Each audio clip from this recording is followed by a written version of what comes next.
Hello and welcome to News Central TV, reaching you live from our studio in Lagos, Nigeria. My name is Chooks, and here are the top stories at this hour. West African leaders have met in Ghana on the bloc's response to the coup in Mali. Another INEC office in Nigeria's southeastern region has been set ablaze. South Africa has extended its nightly curfew following a rise in COVID-19 cases. Details shortly.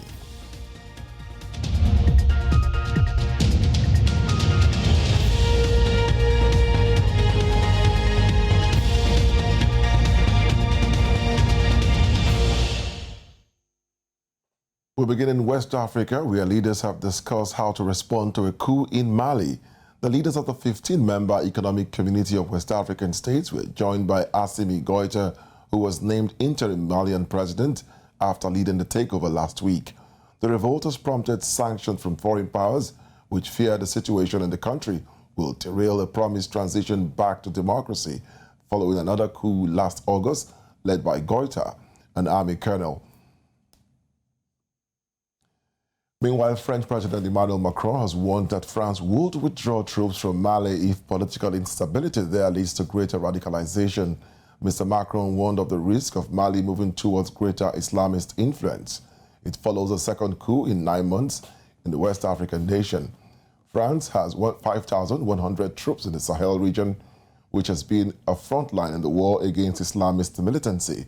French troops have been supporting forces in Mali, Mauritania, Niger, Burkina Faso and Chad to battle militants in the Sahel region since 2013. We stay in Mali, where security forces say 4 civilians and a police officer were killed on Sunday by suspected jihadists in southern Mali.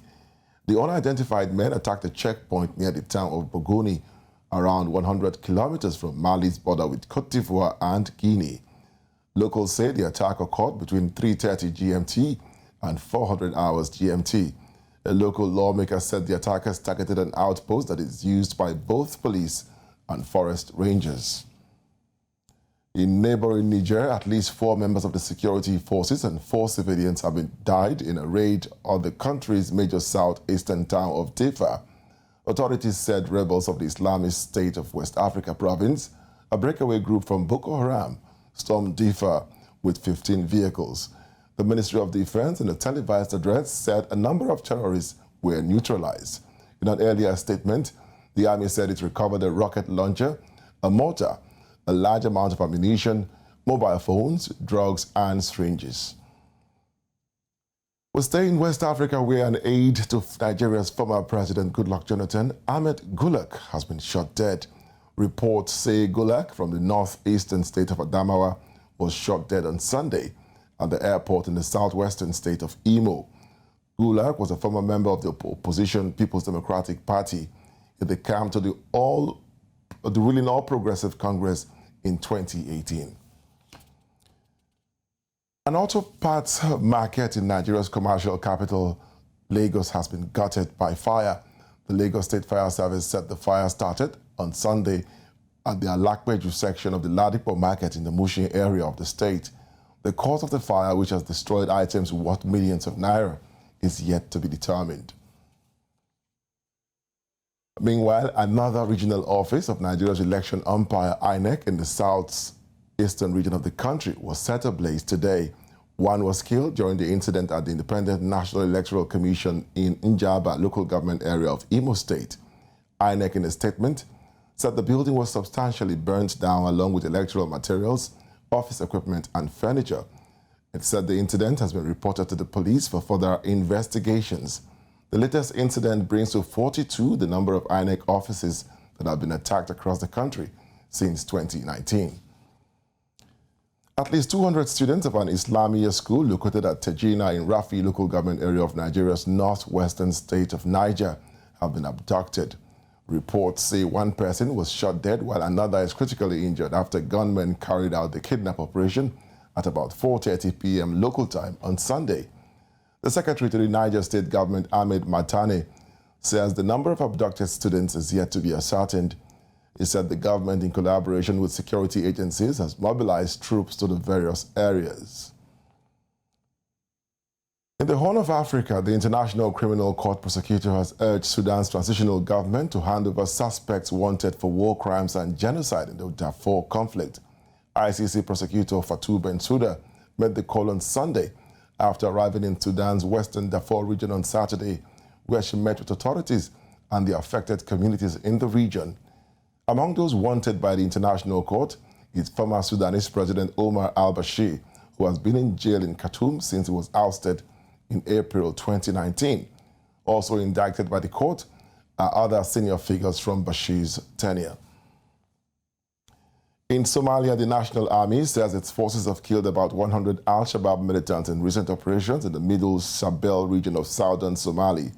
Somali Army Chief Odowa Yusuf Raje said on Sunday that the operations carried out to flush out al-Shabaab terrorists from the area have seen insurgents suffer heavy losses and several commanders killed. Odowa told state-owned Radio Mogadishu that several areas, including al-Shabaab bases, have been liberated from the militants. The army chief said the military operations will be intensified until the insurgents are wiped out from the region.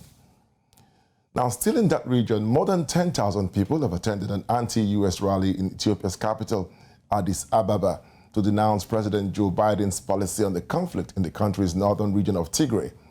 At the rally, people held placards criticizing the United States, while others applauded Russia's President Vladimir Putin and China's leader Xi Jinping.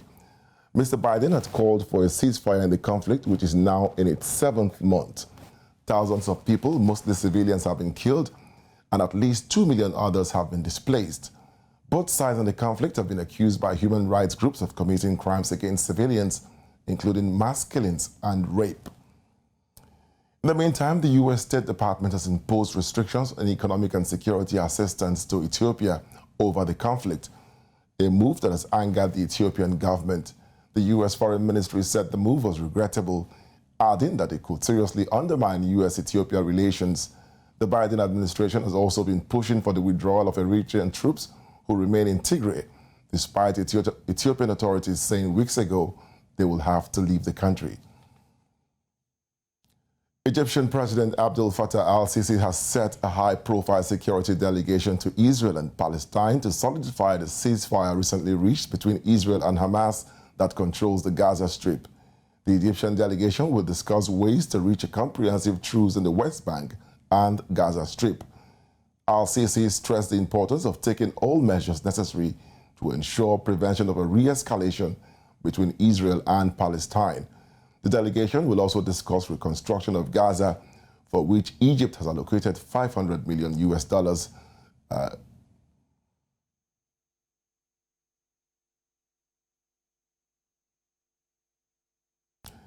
Coming up on the news, South Africa has extended its nightly curfew and limited the number of people at gatherings to slow the spread of COVID-19. We have details after this break.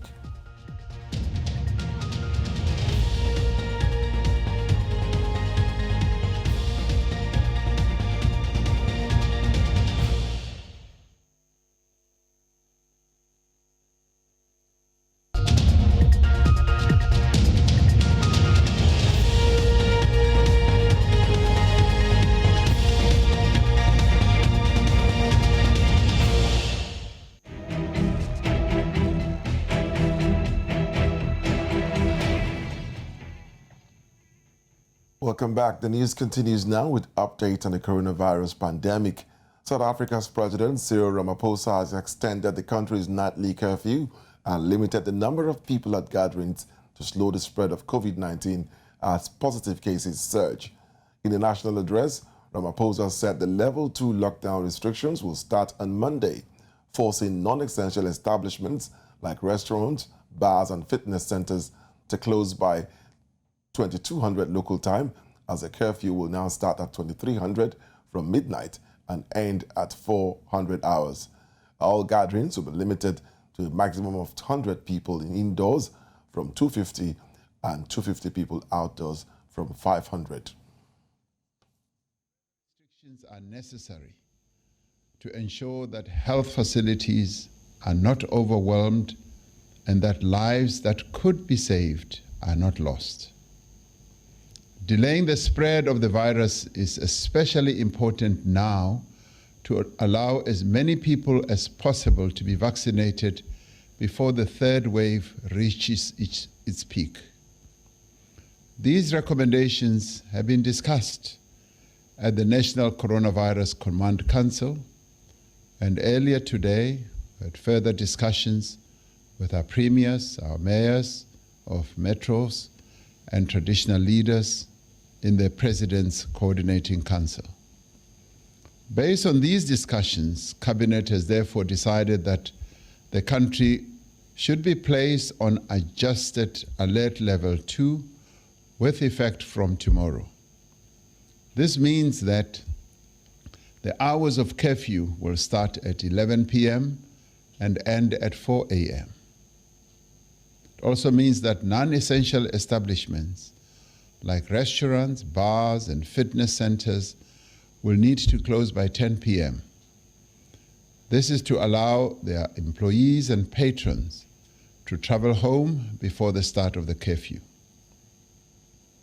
It also means that all gatherings will be limited to a maximum of 100 people indoors and 250 people outdoors.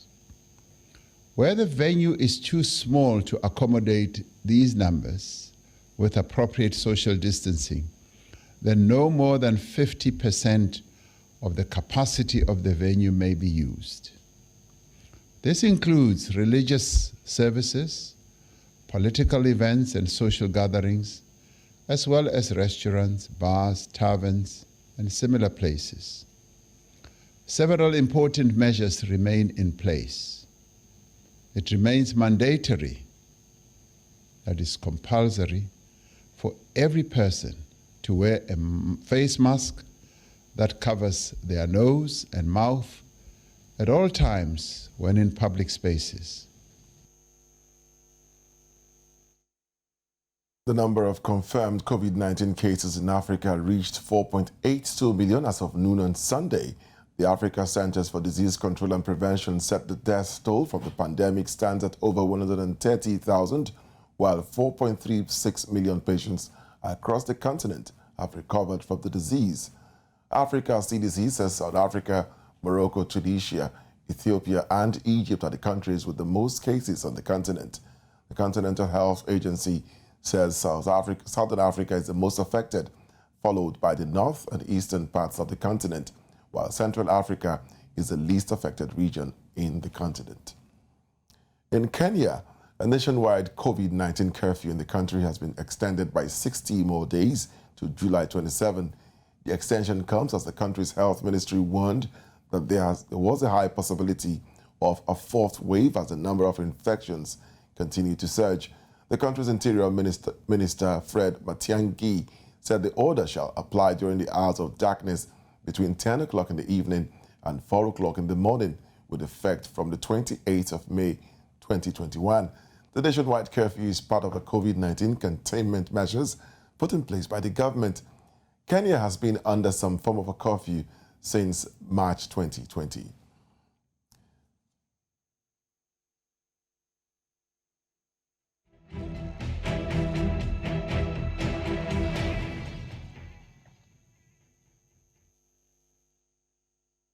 Still coming up, authorities in France are searching for a heavily armed former soldier who opened fire on the police. We have details of this and more after this break. Do stay with us.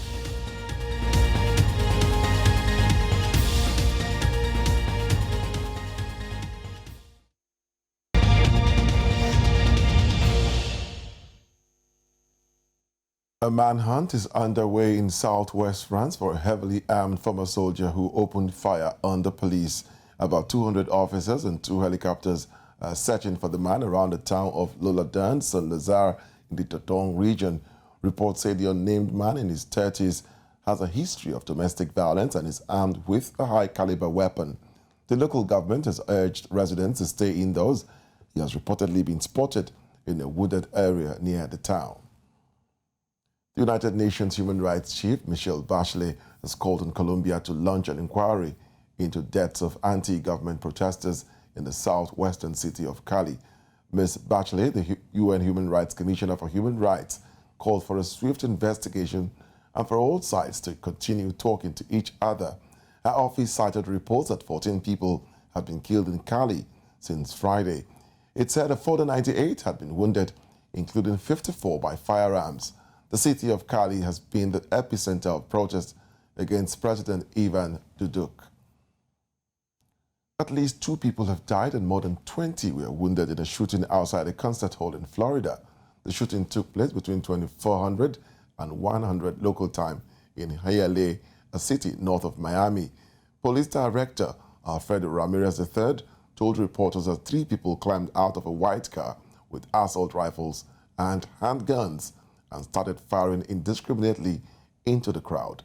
Police said at least one of the wounded is in a critical condition.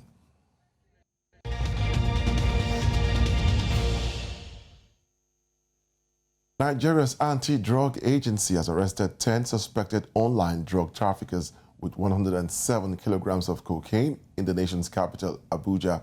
In a statement, the National Drug Law Enforcement Agency says the arrest followed fresh raids in Abuja, adding that a young lady and her boyfriend, as well as 8 others, were apprehended and assorted drugs recovered from them. NDLE operatives intercepted 30 compressed parcels of cannabis heading to Ningi in the northeastern part of Bauchi. Drugs weighing 105.5 kilograms were also seized along Gwagwalada Abuja Road in a luxury bus.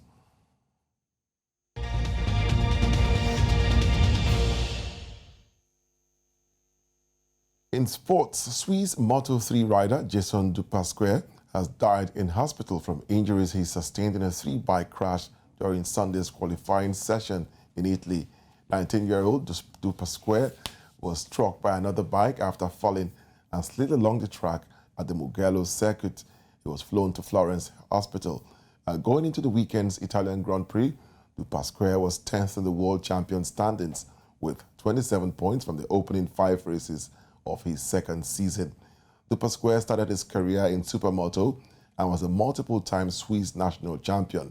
He switched to circuit racing in 2016 and made his Moto3 debut in 2020.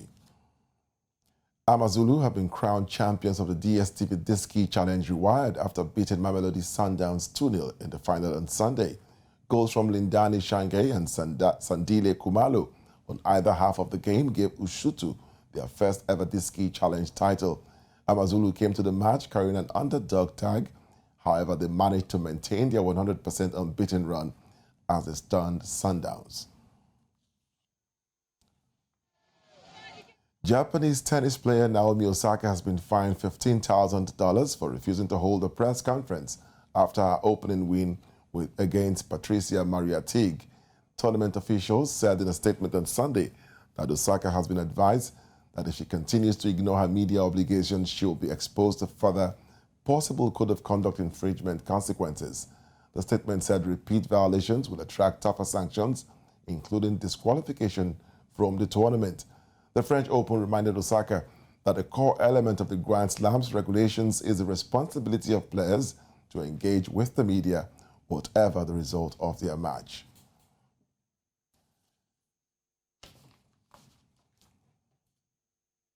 And that's all on the news at this hour, but before we go, let's take another look at some of the major stories.